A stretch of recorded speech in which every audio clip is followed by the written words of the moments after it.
everybody. My name is Carol Hamilton. I am the Senior Director of Development here at the ALS Therapy Development Institute, and welcome to the Endpoints podcast. Today, I have two incredible guests, Jodi O'Donnell-Ames and Cara Haggerty from Hope Loves Company. And today we're going to be talking about the effect of ALS on children. Jodi and Cara, welcome. Thank you for having us. Yes, thank you so much. It's an honor. We're glad to have you here. Could you tell us a little bit, Jodi, about Hope Loves Company and what made you set up the program? Yes, I can tell you a little bit about it, or I could tell you a lot about it. But Hope Loves Company is the result of my personal experience. My late husband, Kevin O'Donnell, was diagnosed with ALS in 1995 at the age of 30. And sadly, he lost his battle with ALS in 2001. And we had a daughter, a toddler, who was 2.5 at the time of his diagnosis. And she was nearly 9 when he passed. So for 6 years, we learned a lot about ALS. And my husband was an incredible man. And I learned that after he passed away, I wanted to continue his fight alive, and have done so through Hope Loves Company. I was very fortunate enough to meet my current husband, Warren Benton Ames, and he lost his wife to ALS, and his wife was Tina Singer Ames. And I became the bonus mom to 2 amazing children, Nora and Adam Ames. And as our children were growing and graduating from college, and I knew that they were going to be okay, I realized that many families needed resources to best navigate how do we help our children who are also caregivers, who are also going through this journey of ALS in the best way possible. So Hope Loves Company is the only nonprofit in all of the United States that provides educational and emotional support to children and young adults who either have had or currently have a loved one battling ALS. It's absolutely unbelievable, Jodi, your story. I hope that everybody heard there that not only did your initial family live with ALS, but Kevin's your husband's now too.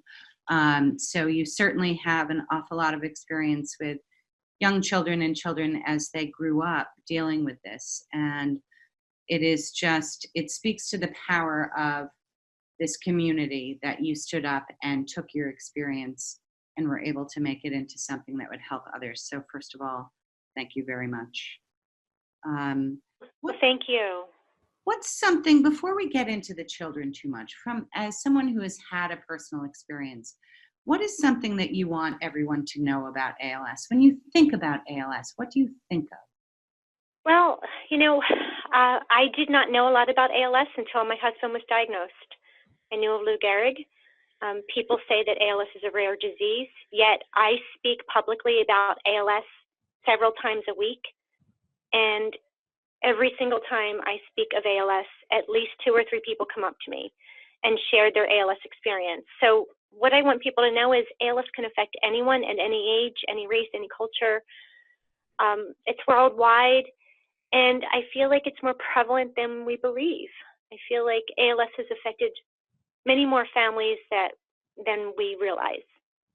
I do too, Jodi. It's seldom that we bring up, what we do, the community that we work in, that somebody doesn't say, my neighbor, my aunt. You're absolutely right. If it really is the prevalence that we're told, I think we know everyone living with this disease, my goodness. Jodi, what are some of the concerns that children have about ALS that we may not even think about? I remember once being at a presentation where Andrew Niblock, who was a headmaster of a lower school in Greenwich, Connecticut, he was making a presentation to his younger children, and he made a point of helping them to understand that ALS is not contagious. And it would never have occurred to me. So I imagine there's so much that that I wouldn't think of about what children are thinking and what we need to talk to them about. So that is one, and thank you for bringing that up. we recently released the Hope Loves Company documentary, and my son, who at the time was 24 in the interview, shared publicly that he thought it was his fault. Something that we as adults would never even consider, that somehow a child.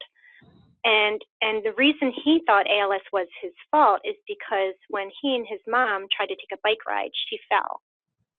And so he made the association that after that fall, something went horribly wrong and his mom died. And it brings me to tears to think of it now, that he lived all those years thinking it was his fault. So really being aware of that children are, they don't have all of the ability to reason and to have the same amount of logic depending on their age and understanding that we seasoned people do. So making sure that they know it's not their fault, that it's not contagious, making sure that they have open conversations. So those are just a few things, but I know we'll get into that more, but it's really important to be open to any possible thought that they may have and to be ready to answer that. Yeah, I imagine that's the case, rather than going into a conversation with a child with your own viewpoint, that you want to make sure they understand that there's a chance that your parent can live, or being scared of the word dying or whatever it is. I imagine you're right, that keeping it open and broad is the best way to go about it. Cara, how would you recommend talking to children if a parent has been diagnosed? What scenario would you set? What would be the right venue, the time of day? Where in the diagnostic process would you recommend talking to children? Yeah, so these conversations really come down to the family itself and changes from each family. But we actually have a few books that can help facilitate those conversations. So Jodi actually wrote The Stars That Shine, which has a parent resource in the back of the book that can help gently guide that conversation and what that looks like. And we have different books for different ages. So we also have What Did You Learn Today, which was written by Tina Singer Ames, who is Jodi's current husband's late wife. And so she wrote this book as a memoir for her children, Nora and Adam. And that book is for younger parents. Younger children. The Stars That Shine is typically more for tweens. And then we also have a caregiver guide that Jodi put together, which drew in information and experience from doctors, people living with ALS, caregivers, nurses, and sometimes we send that to young adults who have been affected by ALS. And if you don't mind, I'm going to piggyback on that. So all three of my children were very different, and I was we're not therapists, we're not psychologists, but I was a trained teacher, and I was able to use some of my skills as a teacher to help my own children navigate this journey. And one of the things that I quickly learned was that we need to honor each child, their age, how they handle information, their level of sensitivity. Obviously, you want to put time and effort into when and how you do this. You are the role model. So if you come across as totally,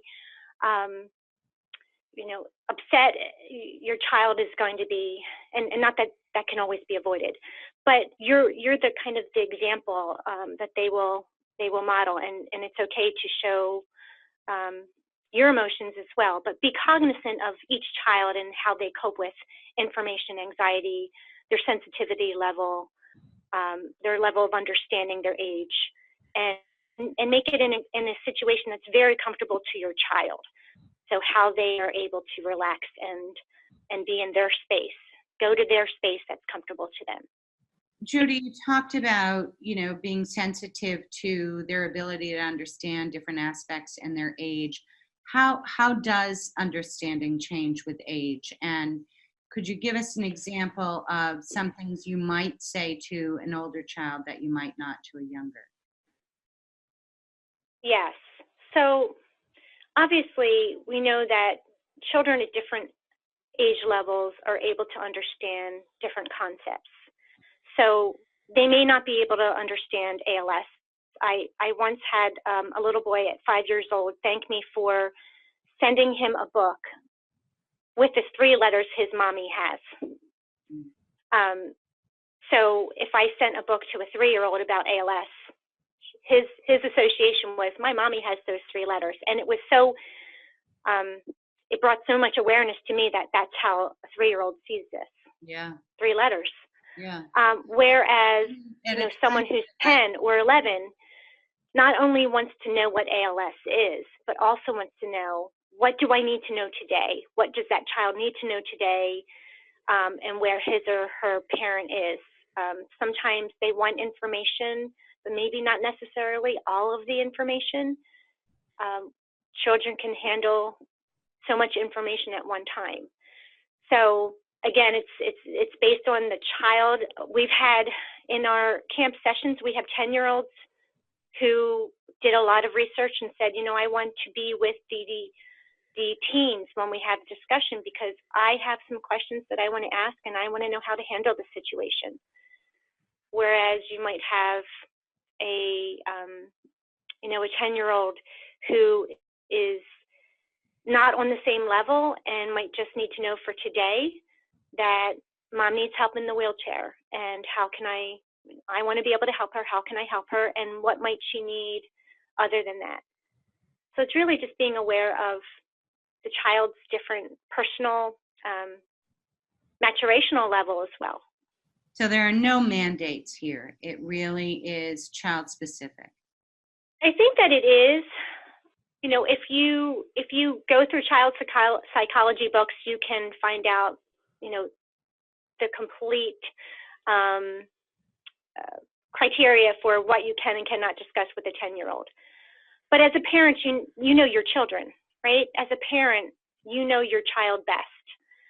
So don't underestimate what you know about your child and how he or she copes with information and what he or she can handle and cannot handle. I think that's really great advice, Jodi, because especially for parents when they're feeling fragile, right, at a time that's really difficult for them to maintain the confidence in themselves as parents that they still are. There may be ALS in the picture, but yeah, and you can always ask a pediatrician. You can always ask a counselor for resources with that help. But again, whatever you know your child best. That's the bottom line, is that you know your child best. So speaking of some of those outside places for help and places that can help the children, what role would a school play in all of this? Well, I can tell you that weekly we get calls from parents and schools. And it continues to amaze us, how many parents have not informed schools and how many schools who get the information don't do anything with it. So as a teacher, I highly recommend, you think about it, whatever your child is going through, whether it's ALS or bullying, or the child has diabetes, juvenile diabetes, whatever the situation is, we can't support that child unless we know what's happening. A great example is a child who is failing school and is going to, have to repeat a grade because he's a behavioral problem. Perhaps he's not a behavioral problem. Perhaps his parent is living with ALS and he's exhausted.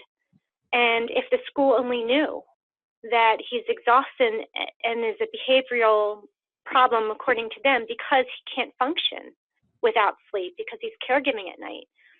So we're doing our families a disservice by not encouraging them to, it doesn't necessarily mean that you need to be public about it, but if you can just inform the people who are working with your child, this is extended family, this is coaches, this is,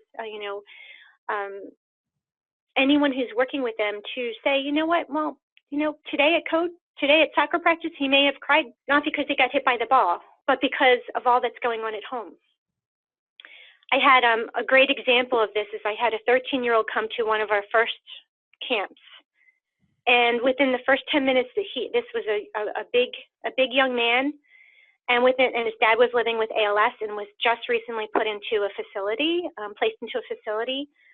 And a lot of changes were taking place in this young man's life. And the first 10 minutes, he must have cried 5 times.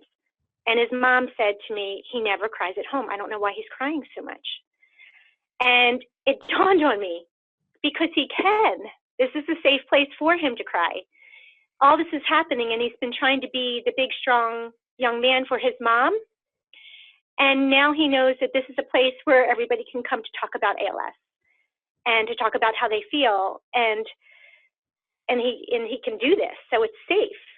So because we think our children are doing well because they're upstairs in their rooms reading, doesn't mean that they are. And because we don't know what's happening, doesn't mean it's all okay. So if you can provide assistance by informing the school and saying, okay, here's what's happening, and here's how you can be of help.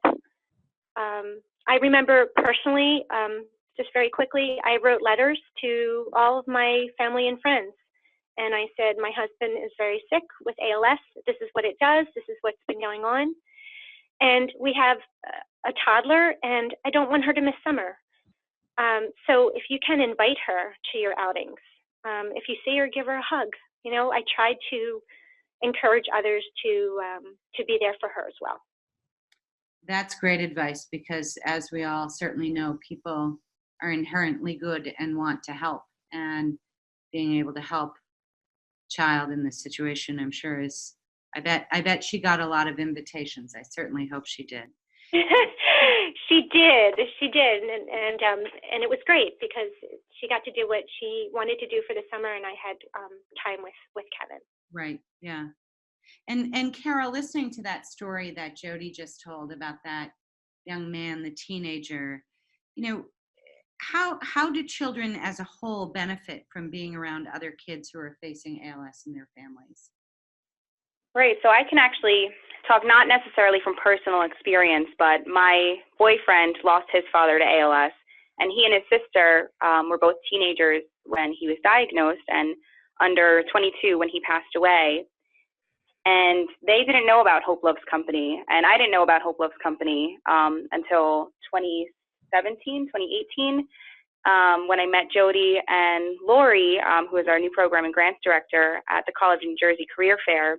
And I just said, this is a wonderful resource. I wish my boyfriend's family had known about it, because, you know, they shared that they went to these support groups and they eventually stopped going because they were the only children of people living with ALS. Everyone else at these support groups were spouses of people living with ALS, and it just wasn't the same conversation or the same type of support that you get when you're with other children who have a parent with ALS or who've lost a parent to ALS.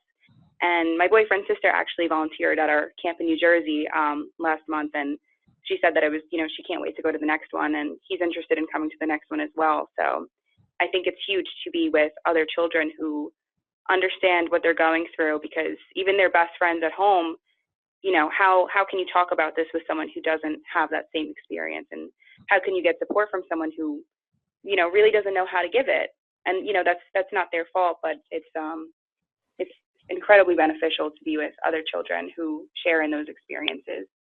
Well, and I imagine too that because it's a safe place, and because, you know, if it's a secret still at home or something that is frightening still, how could it not be to the children, to be able to get to a Hope Loves Company camp and know ALS isn't an issue. It's assumed for everyone here, probably allows them to be kids more than they would have been at home.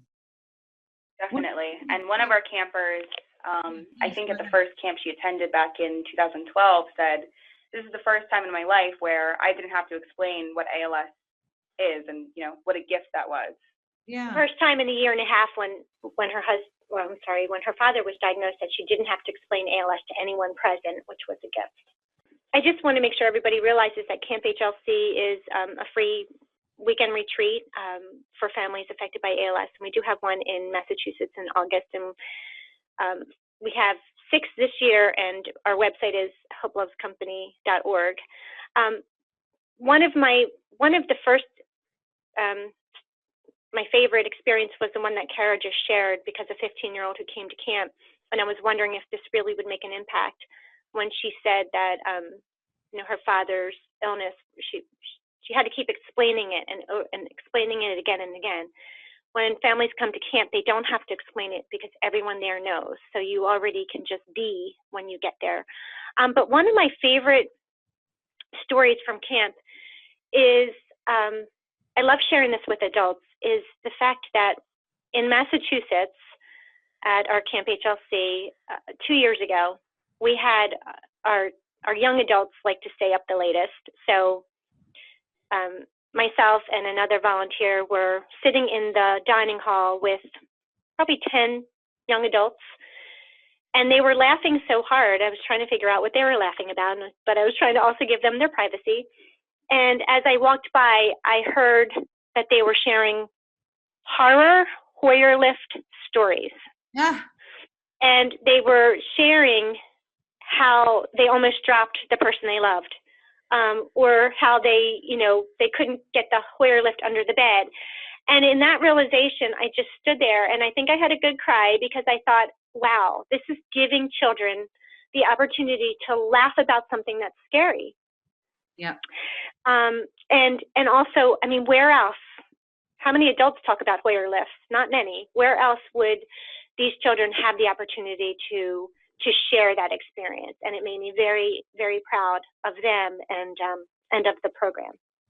Well, you should be, and that's an incredible story, and it both, kind of pings my heart and makes me super happy. I'm delighted that that's there for them. So what are some of your hopes for the future of the program?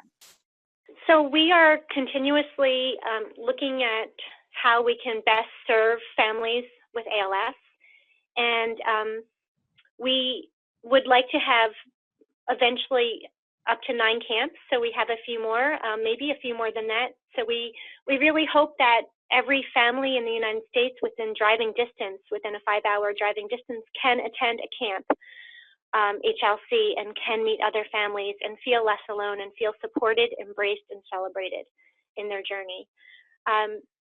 We also are having our very first conference, October 11th, in New Jersey at Robert Wood Johnson Conference Center, and that's going to be the first time that we are going to bring people together. We talk about outreach of schools and those who are working with and supporting children, bringing people together to talk about how to best support the child caregiver, specifically ALS, but we can generalize that they can see across the board in other situations as well. And we hope to eventually have a resource where we have a virtual support session once a month for families. And all of these things we're working on. We have a very small staff, and we're doing the best we can, but we hope with the additional funding and additional help, we can continue to be the resource for children and families.